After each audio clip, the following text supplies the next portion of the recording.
Nueva York, año 1712. Una ciudad que para muchos significaba esperanza.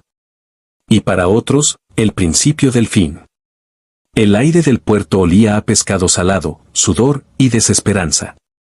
Los colonos paseaban entre iglesias y tabernas soñando con riqueza. Pero, bajo sus pies, había otro mundo. Uno oculto. Uno que sufría en silencio. Los africanos encadenados no veían libertad, ni futuro. Solo látigos, hambre, y noches sin nombre. Cojo era uno de ellos. Su cuerpo estaba moldeado por años de trabajo forzado.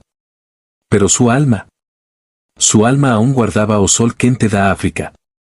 El eco de canciones que su madre solía tararear. En las noches, cuando el resto dormía agotado.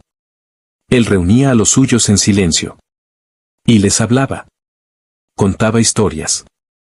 Historias que dolían, sí. Pero también encendían algo. Un fuego. Entre quienes lo escuchaban estaba Maimouna.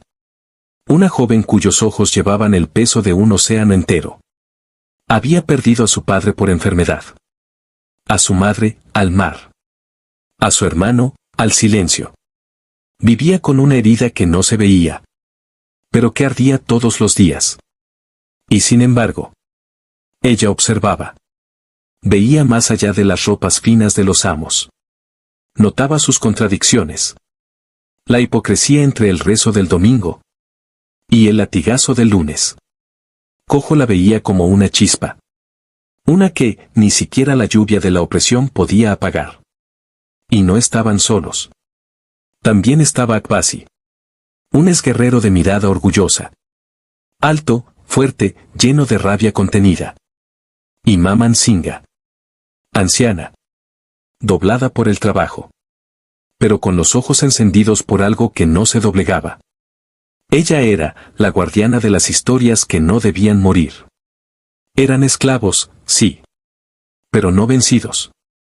Y en ese silencio, donde el dolor era rutina, empezaron los susurros. ¿Y si? ¿Y si el miedo pudiera ser usado contra quienes lo impusieron? ¿Y si una sola noche bastara para decir, basta? Las reuniones comenzaron como susurros. Historias compartidas entre lágrimas y rabia. En barracones oscuros, en campos lejanos. Donde solo las estrellas escuchaban. Cojo hablaba con voz firme, casi sagrada. Sobre los quilombos de Brasil. Las revueltas en el Caribe. Lugares donde los esclavos habían dicho no más. Akbasi compartía tácticas. Dónde golpear. Cuándo atacar. Cómo convertir herramientas de trabajo en armas de guerra. Maimouna observaba todo. Calculaba. Marcaba rostros, rutas, debilidades. Ella no quería venganza ciega. Quería justicia. Y Mama Nsinga. Ella preparaba el alma del grupo. Con rezos. Con historias. Con canciones que traían a los ancestros al presente. El grupo creció. Lento. Cuidadoso. Cada nuevo integrante debía jurar silencio. Y entrega total. El invierno llegó, cruel. El hambre apretaba. El frío partía huesos. Y en ese abismo nació la decisión. Una noche. Un fuego. Un grito que nadie olvidaría. El plan no era liberar una ciudad. Era liberar algo más profundo. El alma encadenada de todos los que habían sido tratados como nada. La ceremonia fue sencilla. Pero sagrada. Cojo se arrodilló. Akbasi alzó una antorcha. Mama Nsinga susurró una plegaria en su lengua natal. Y todos se tomaron las manos. El pacto estaba hecho. Quemarían el almacén principal. Eso atraería a los colonos. Y en el caos atacarían. No habría marcha atrás. La noche llegó. Fría, densa.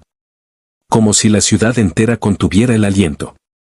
Cojo caminó en silencio. Sabía que no todos regresarían. Pero también sabía que ya no podían vivir arrodillados. 23 almas se reunieron en un huerto abandonado. Sus rostros eran sombras. Sus ojos, fuego. Se abrazaron. Sin palabras. El silencio era más fuerte que el miedo. Akbasi y Cojo se deslizaron por la oscuridad. Hasta el granero señalado. Derramaron grasa. Esparcieron heno seco. Y encendieron la chispa. El fuego nació débil. Pero pronto rugió como una bestia hambrienta. Llamas anaranjadas bailaban contra el cielo nocturno. Como si gritara lo que ellos nunca pudieron decir. La alarma sonó. Campanas. Gritos. Pasos apresurados. Los colonos llegaron. Corriendo con baldes, sogas, sin armas. Sin sospechas. Y entonces. Akbasi emergió de la sombra. Su hacha brilló al reflejo del fuego. Y cayó. Un golpe. Un silencio. Un cuerpo. El caos se desató. Cojo, Maimouna, los demás. Todos surgieron de las sombras como fantasmas vengativos. No había gritos de guerra. Solo furia. La venganza se volvió carne. Hachas. Cuchillos. Manos desnudas llenas de años de dolor. Los colonos cayeron uno a uno. Desprevenidos. Desesperados. Maimouna. Con manos temblorosas, apuntó una vieja pistola. Su mirada estaba fija en un rostro que conocía. El amo que torturó a su familia. Disparó. Y por primera vez. No sintió culpa. Solo, silencio. La masacre duró minutos. Pero fue una eternidad para quienes sobrevivieron. 9 muertos.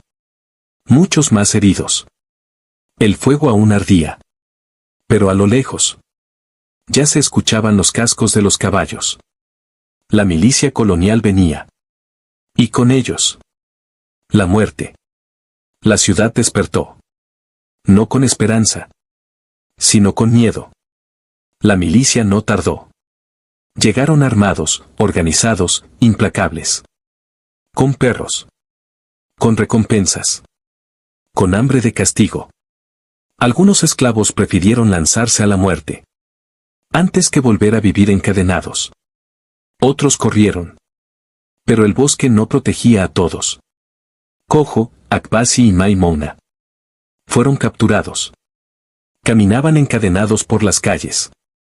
Como trofeos de una victoria amarga. Pero sus rostros. No pedían perdón. En la prisión. Las celdas eran oscuras, húmedas. El silencio, más cruel que los gritos. Akbasi escupió en la cara de un juez. Maimouna mantuvo los ojos fijos. Como si no temiera nada. Y Cojo. Callaba. Sabía que su voz. Viviría en otros. El juicio fue un teatro. La sentencia ya estaba escrita. 21 esclavos condenados a muerte. Uno por uno. Y entonces. Comenzó el espectáculo. Hogueras. Cuerdas. Gritos. Cojo cantó. Una melodía de su infancia. Una canción que hablaba de honor. De los que luchan hasta el final. Akbasi luchó. Aún con las manos quemadas. Y Maimouna. Miró al pueblo esclavizado que la observaba. Y gritó con toda su alma. Nuestra venganza no muere con nosotros. Esa frase. Se volvió fuego en el corazón de los que quedaban. Después. Vino el silencio. Pero no uno cualquiera. Uno denso, cargado de miedo.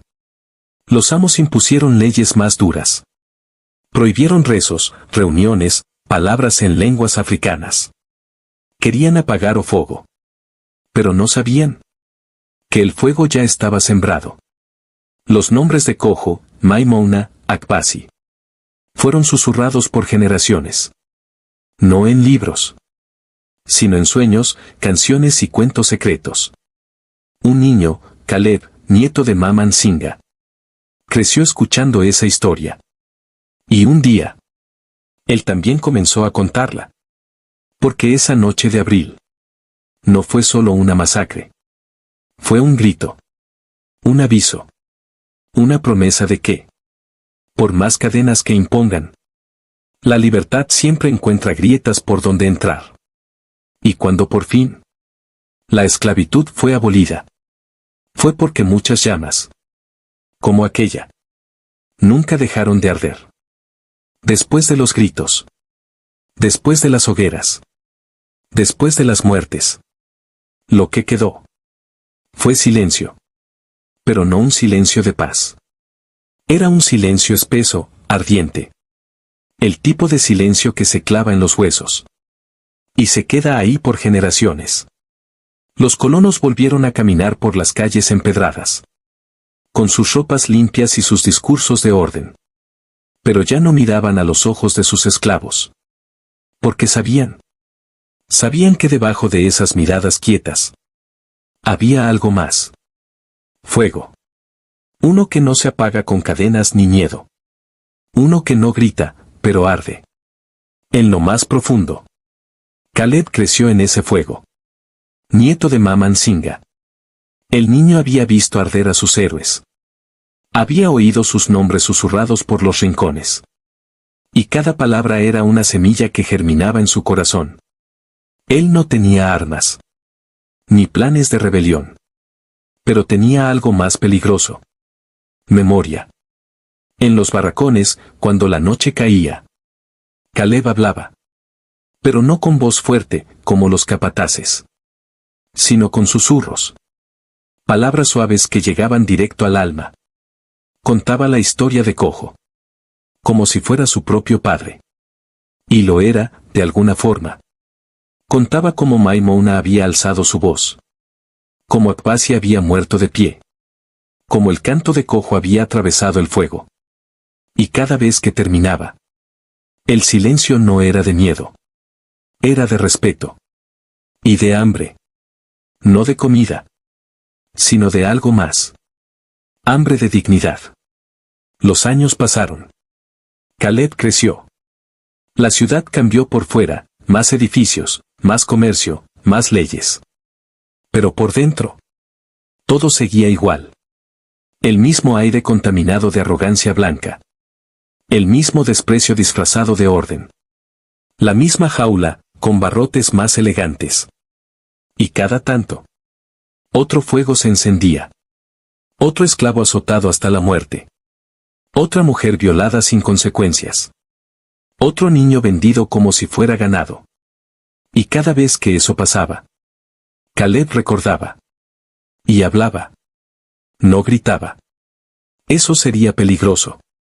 Pero dejaba caer sus palabras como quien siembra. Una mirada. Una frase en doble sentido.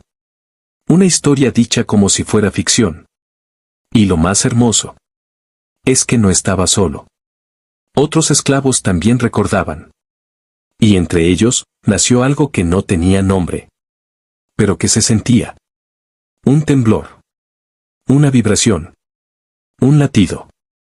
La semilla plantada en 1712. Seguía creciendo. Un día, Caleb fue sorprendido por un joven esclavo. Uno nuevo, de otra plantación. Se llamaba Kwame. Tenía los ojos como cuchillas. Y la rabia apenas contenida detrás de cada palabra. ¿Tú eres el que cuenta las historias? Yo solo repito lo que me contaron. Pues yo quiero aprenderlas todas. Y así comenzó otra cadena. Una invisible. Una que no se rompía con látigos. Kwame se volvió discípulo. Y luego, narrador. Y luego, símbolo. Y no estaba solo. Otros también querían escuchar. No solo esclavos, sino también mujeres blancas cansadas de sus maridos violentos. Jóvenes colonos que no soportaban el peso de la injusticia. Religiosos que ya no podían justificar el horror. La historia se expandía. Como el fuego de aquella noche. Lento. Silencioso. Pero inevitable. Y aquí es donde la historia deja de ser historia. Porque lo que Caleb hizo, lo que Kwame continuó, lo que Maman Singa preservó, no se quedó en Nueva York. No murió con las hogueras. Esa chispa cruzó el mar. Se esparció por el Caribe. Por Brasil. Por los campos de algodón del sur. Y llegó hasta nuestros días. Hoy, cuando ves a alguien ser maltratado por su color. Cuando escuchas que hay gente que merece vivir peor. Cuando ves que algunos nacen con cadenas invisibles. Llamadas pobreza, racismo, sistema. Ahí. Estás viendo las cenizas vivas de aquella historia. Y si estás leyendo esto. O escuchando esta historia. No es casualidad. Porque, como decía Maman Singha, el fuego no se apaga con miedo. Se apaga con justicia. Y hasta que eso llegue, seguiremos hablando. Recordando. Quemando en silencio. Porque la masacre de 17/12 no fue el final. Fue solo el principio. Después del fuego. Después de los cuerpos. Después del juicio y del miedo. Quedó algo más. Una presencia que no se veía. Pero que caminaba entre los campos. Se colaba entre los barracones. Y hablaba en susurros. A quienes aún tenían alma para escuchar. Era la historia. La memoria. La llama que no se apaga. Caleb, ya anciano, lo sentía en los huesos. Cada vez que cerraba los ojos. Veía a Cojo de pie, con el rostro ennegrecido por el humo. Y la dignidad intacta. Veía a Maimouna. Con la voz temblando de rabia. Gritando ante el verdugo. Nuestra venganza no muere con nosotros. Y entonces. Él sabía. Tenía que seguir contando. No por él. No por gloria. Sino por los que aún no sabían. Porque el olvido es otra forma de esclavitud. Una tarde, mientras descansaba bajo la sombra de un árbol seco, un grupo de niños se acercó. Abuelo Caleb, es cierto que antes no se podía cantar. Él respiró hondo. Sus ojos estaban cansados. Pero su voz aún tenía fuerza. Sí, hijos. Hubo un tiempo en que el tambor estaba prohibido. En que una canción podía costarte la lengua. Y una palabra, la vida. Los niños guardaron silencio. No de miedo. De respeto. Y Caleb comenzó a hablar. Contó la noche del incendio. La reunión secreta. El hacha de Akbasi. El disparo de Maimouna. Y el canto de Cojo. Que seguía resonando, aún después del ahorcamiento. Cada palabra de Caleb era una semilla. Y las semillas necesitan tierra. Y esos niños eran fértiles. Kwame, ahora un joven fuerte y decidido, escuchaba desde lejos. Había crecido con esas historias. Pero ahora quería contarlas. Con su propia voz. Con su propio fuego. No quiero venganza, abuelo. Lo sé. Quiero justicia. Y Caleb le sonrió. Porque en esos ojos vio la llama de Cojo. Kwame comenzó a viajar. Iba de plantación en plantación. No como rebelde armado. Sino como sembrador de memorias. Sus palabras eran como cuchillas. No por violentas. Sino por certeras. Dicen que fuimos comprados. Pero nadie puede comprar un alma. Dicen que la ley es justa. Pero la justicia no grita mientras otros son azotados. En mercados, en iglesias, en cocinas de casas ricas. Sus historias se colaban como viento. Y cada vez que alguien escuchaba, algo se rompía. No una cadena real. Una mental. Porque la historia libera. La verdad, incomoda. Pero también sana. Un día, un joven blanco se le acercó. Hijo de comerciantes. Rostro limpio, mirada confusa. ¿Por qué cuentas esas cosas? Porque alguien tiene que hacerlo. ¿Y si te matan? Entonces otro lo hará. El joven se quedó en silencio. Y lloró. Ese llanto fue más poderoso que 100 látigos. Porque fue sincero. Aquel muchacho escribió su primera carta. Un manifiesto contra la esclavitud. Y cuando su familia lo repudió, él no se retractó. Porque una vez que escuchas la historia entera, ya no puedes volver a dormir igual. Caleb murió tranquilo. En su choza, rodeado de silencio. Pero no un silencio vacío. Era un silencio lleno de nombres. Cojo. Maimona. Akbasi. Maman Singa. Kwami. Y al lado de su cuerpo, un cuaderno viejo. Con palabras escritas a mano. Si el mundo olvida, comienza desde aquí. Kwami lo encontró. Y supo lo que debía hacer. La lucha no era solo con cuchillos. Era con memoria. Porque mientras alguien dijera Cojo, Cojo viviría. Y si Cojo vivía, entonces la llama de 1712 nunca se había apagado. Kwami ya no era solo un joven con historias. Ahora era un símbolo. Los capataces lo conocían. Los mercaderes lo temían. Los esclavos lo seguían. No por sus puños, sino por sus palabras. En cada plantación donde entraba, no gritaba. No agitaba antorchas. No repartía armas. Solo hablaba. Y esa fue su arma más letal. Una noche, en una plantación del sur, se acercó a una mujer mayor. Estaba sentada sola, con la mirada perdida. ¿Puedo sentarme? ¿Quién eres? Alguien que recuerda. ¿Y de qué sirve recordar si nada cambia? Kwami no respondió.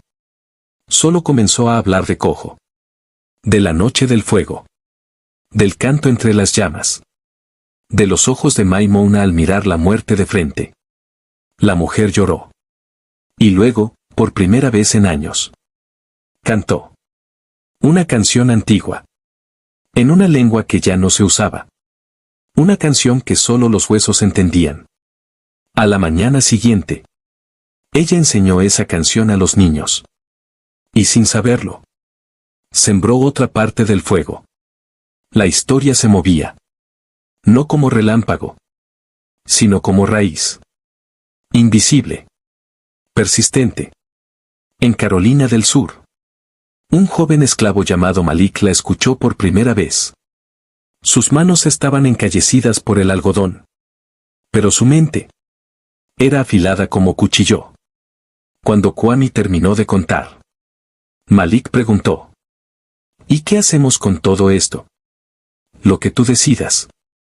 Entonces, yo escribiré.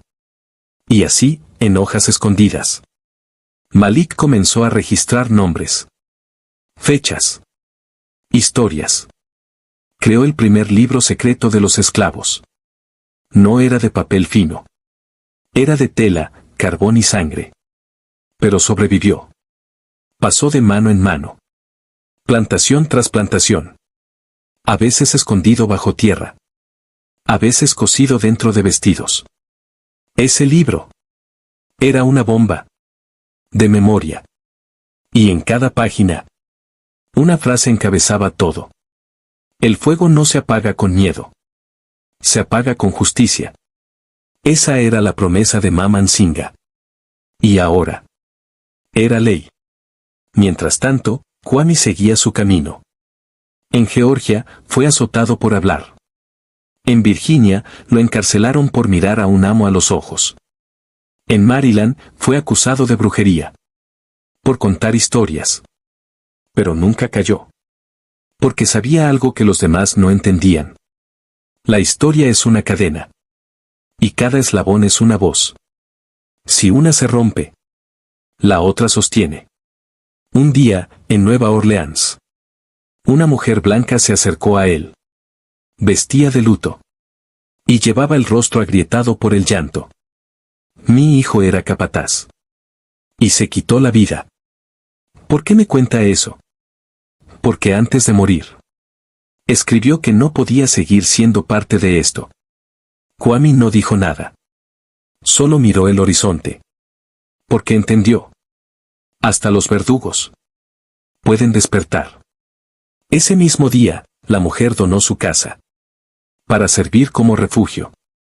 Y allí, durante años, esclavos fugitivos se escondieron, se curaron y aprendieron a leer. A veces, la historia también da vueltas y ofrece justicia de forma inesperada. Kwame envejeció, pero antes de morir, reunió a un grupo de jóvenes. Tenían pieles distintas, idiomas distintos, creencias distintas, pero un mismo latido. Y les entregó el cuaderno de Caleb, el libro de Malik y las canciones de Nsinga. Ustedes no necesitan armas. Necesitan coraje. ¿Y qué hacemos con todo esto? Contarlo. Y así nació algo nuevo. Un movimiento que no tenía nombre, ni bandera, ni himnos. Solo voces, historias y fuego. Un fuego que ya no quemaba casas. Quemaba mentiras. Nadie lo llamó revolución. Nadie lo proclamó con tambores ni banderas. Pero estaba ocurriendo. Silenciosa. Lenta. Profunda. Era como el agua bajo la tierra, que un día brota sin aviso y arrastra todo a su paso. Los hijos de los esclavos comenzaron a hablar. Primero entre ellos. Luego, en mercados. Luego, en las calles. Contaban historias como quien respira. No porque sea heroico, sino porque si no lo hacen, se mueren por dentro. Una joven llamada Abeni empezó a escribir poemas. Tenía las manos llenas de heridas del molino, pero el alma abierta como el cielo. Sus versos hablaban de cadenas, pero también de amor. De Cojo, que murió cantando. De Maimouna, que disparó sin cerrar los ojos. De Mama Nsinga, que sembró palabras como quien siembra esperanza. Sus poemas fueron pasados de mano en mano. Escritos en servilletas. En paredes de piedra. En pedazos de tela. Y cada palabra era un grito suave. Uno que no podía ser callado ni con látigos. En otra ciudad, un joven mulato llamado Elías comenzó a hablar en la plaza. Decía que la esclavitud no era solo cadenas. Era también el miedo. La ignorancia. El silencio obligado. Y lo escuchaban. Blancos pobres. Negros libres. Indígenas desplazados. Mujeres que ya no creían en promesas. Todos tenían una herida. Y la historia de 1712 se volvió su espejo. Porque en esa historia no había héroes de mármol. Solo gente rota, que decidió no rendirse. Elías fue arrestado. Y en prisión escribió una carta. No temo morir. Temo que olviden por qué vivimos. Esa frase fue escrita en los muros. Cantada en procesiones. Bordada en pañuelos escondidos. Los esclavos seguían siendo esclavos. Pero ya no se arrodillaban por dentro. Y eso lo cambiaba todo. Un maestro blanco, despedido por enseñar a leer a niños negros, comenzó a copiar los relatos orales en cuadernos. Los llamó los cuentos de las cenizas. Porque, según él, de las cenizas nacen los árboles más fuertes. Kwame había muerto hacía años. Pero su nombre no. En cada boca que contaba una historia, él renacía. Y el movimiento, ese que nadie nombraba, ya era imposible de detener. Un día, en una plantación remota, un amo notó algo extraño. Sus esclavos ya no bajaban la mirada. Trabajaban, pero no obedecían con miedo. Había algo en sus ojos. Orgullo. Y eso lo aterraba más que cualquier rebelión. Porque cuando el espíritu se libera, el cuerpo tarde o temprano lo sigue. En el norte comenzaron a circular panfletos. En ellos no había sangre. Ni amenazas. Solo preguntas. ¿Y si la historia no es como te la contaron? ¿Y si el fuego aún arde, bajo tus pies?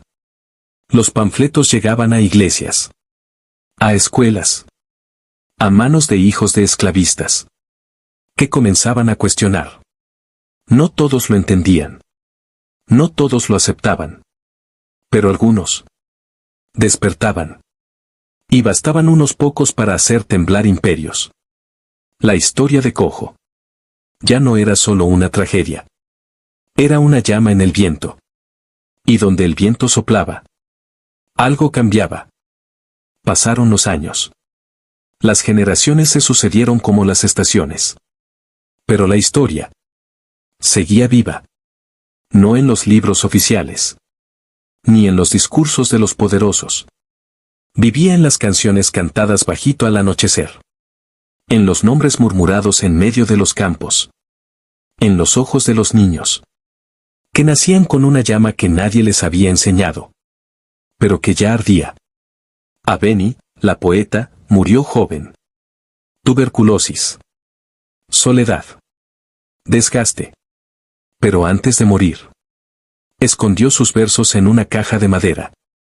Su última línea decía: nos prohibieron gritar. Así que aprendimos a arder en silencio. Un siglo después, esa caja fue hallada por una joven negra libre, llamada Ruth. Limpiaba una vieja biblioteca de Nueva York, cuando el polvo la hizo estornudar. Y el cajón se abrió solo. Allí estaban las palabras de Aveni. Secas. Desordenadas. Pero vivas. Ruth las leyó como quien escucha a un fantasma hablar. Y no pudo dormir por días. Sintió que alguien le había pasado una antorcha. Y ella decidió sostenerla. Ruth no era poeta, ni guerrera. Era costurera. Pero cada puntada que daba era una forma de contar la historia. Cosía pañuelos con versos de Aveni. Remendaba vestidos con frases de Cojo. Bordaba fechas, lugares, nombres. Y sin decirlo, estaba armando un archivo vivo. Uno que caminaba por las calles. Que iba de mercado en mercado. Que entraba a iglesias, funerales, matrimonios. El fuego se había vuelto tela. Palabra. Arte. Y cada nueva forma alcanzaba a alguien más. Un nieto de antiguos esclavistas vio un pañuelo bordado. Leyó la frase. Y lloró. Luego, dejó la universidad. Y dedicó su vida a recopilar testimonios de esclavos sobrevivientes. Lo llamaron traidor. Pero él decía: prefiero ser traidor del silencio que cómplice del olvido. En el Caribe, otra joven llamada Samara transformó las historias en canciones. Fusionó tambores africanos con guitarras españolas. Usó lenguas mezcladas. Ritmos nuevos. Y cantaba de noche. En plazas vacías. Donde solo escuchaban los que aún tenían alma abierta. Su canción más famosa se llamaba Fuego sin nombre. Y decía: Cojo no murió. Maimouna no se rindió. Nsinga sigue rezando. Desde algún rincón. Fue prohibida. Pero ya era tarde. La habían cantado niños. Abuelas. Obreros. Y no hay gobierno que prohíba lo que ya vive en la sangre. Mientras tanto, un historiador blanco, anciano, revisaba documentos coloniales. Encontró registros del levantamiento de 1712. Pero algo no le cuadraba. Los informes hablaban de salvajes. De violencia irracional. De peligro negro. Pero cuando leyó los testimonios reales, descubrió otra cosa. Honor. Dignidad. Dolor. Y entonces, escribió un libro. No para ganar dinero, sino para corregir la historia. El prólogo decía: nos contaron que fueron criminales. Pero en realidad, fueron mártires. Ese libro fue rechazado por editoriales. Pero fue copiado a mano. Distribuido en universidades clandestinas. Leído en alta voz en reuniones secretas. Y cada lectura era un acto de justicia. Así, el fuego seguía. No arrasando. Iluminando. Las cenizas de 1712. Ya no eran polvo. Eran luz. Pasaron los siglos. Y aún así, el eco no se apagó. Las ciudades crecieron. Se alzaron monumentos. Se borraron nombres. Se construyeron museos. Sin las voces que realmente vivieron la historia. Pero el fuego seguía. Invisible. Caliente. Implacable. Un día, en una escuela del Bronx, una niña llamada Amaya levantó la mano. Tenía la piel oscura como la noche. El cabello rebelde. Y una voz firme. ¿Por qué nadie nos contó lo de 1712? El maestro guardó silencio. Porque no tenía respuesta. Porque él tampoco lo sabía. Porque nadie le enseñó. Esa noche, Amaya buscó en internet. Leyó fragmentos. Testimonios. Historias sueltas como piezas rotas. Y decidió armar el rompecabezas. Con sus amigas crearon un club. No de lectura. De memoria. Le pusieron un nombre en dialecto africano. Ampatfe, el amanecer dulce. Cada viernes contaban una historia olvidada. Un nombre silenciado. Una verdad enterrada. Cojo. Maimona. Nsinga. Kwame. Abeni. Ruth. Eran más que personajes. Eran semillas. Amaya escribía sus nombres en murales de la ciudad. No pedía permiso. Solo pintaba. Y cuando alguien preguntaba quiénes son, ella respondía. Son quienes nos trajeron hasta aquí. Una periodista local se enteró del mural. Y escribió un artículo titulado Las niñas que desenterraron la historia. El texto se viralizó. Y de repente, miles comenzaron a preguntar lo mismo. ¿Qué pasó en 1712? Universidades organizaron foros. Se reeditó el libro del historiador olvidado. Se musicalizaron los versos de Abeni. Y una obra de teatro con niños del barrio representó la noche del levantamiento. Con tambores, fuego simulado y lágrimas verdaderas. Un joven descendiente de esclavistas asistió a la función. Y al terminar, se levantó, temblando. Mi familia construyó su fortuna con cadenas. Y yo quiero construir algo con memoria. Años después, creó una fundación que becó a miles de jóvenes afrodescendientes para estudiar historia. La historia ya no era ceniza. Era semilla. Y un día, en un rincón de Nueva York, en el mismo lugar donde una vez ardió el granero, se levantó un monumento. No era de mármol, ni de oro. Era de hierro quemado, con inscripciones en lenguas africanas. Y una llama eterna en el centro. Una placa decía: aquí comenzó el fuego. Y aquí sigue ardiendo. El día de la inauguración. Una anciana tomó el micrófono. Tenía los ojos cerrados. La piel arrugada. La voz temblorosa. Pero al hablar, el silencio fue absoluto. Soy descendiente de Mama Nsinga. Y estoy aquí para decirles que el fuego nunca fue de odio. Fue de amor por la libertad. Y luego cantó una canción antigua. La misma que Cojo cantó antes de morir. La misma que Ruth bordó. La misma que Samara convirtió en himno. Y en ese momento, todos cantaron con ella. Negros, blancos, indígenas, inmigrantes. Gente de todos los rincones. Unida no por el dolor, sino por la memoria.